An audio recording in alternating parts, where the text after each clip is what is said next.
การเฮ็ด IF แบบเช้าหรือแบบแลงดี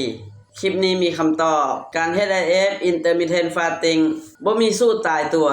แต่ถ้าถามว่าอดตอนใดดีกว่ากันคำตอบคือขึ้นกับไลฟ์สไตล์เป้าหมายสุขภาพของเจ้าเดี๋ยวเฮาจะอธิบายตั้งใจฟังให้จบอดมื้อแลงดีบ่อดตอนแรงได้แต่จะกินหลายในมื้อต่อไปบางคนอดหลายนอนบ่หลับเกิดมีความเครียดหรืออินซูลินเฮ็ดตอนเช้าดีบ่ตอนเช้าง่ายต่อการเฮ็ด IF 16-8เพราะร่างกายจะดึงเอาไขมันมาใช้เป็นพลังงานบางคนหิวหลายกินหลายขึ้นในมื้อต่อไปแนะนำการเฮ็ด IF แบบมีประสิทธิภาพหลายขึ้นบ่ว่าจะอดตอนเช้าหรือตอนแลงแนะนำให้ใช้ตัวช่วยอย่างซาเยอร์บามาเต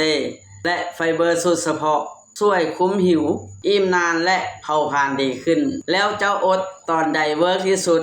ช่วยคอมเมนต์มาบอกด้วยนะ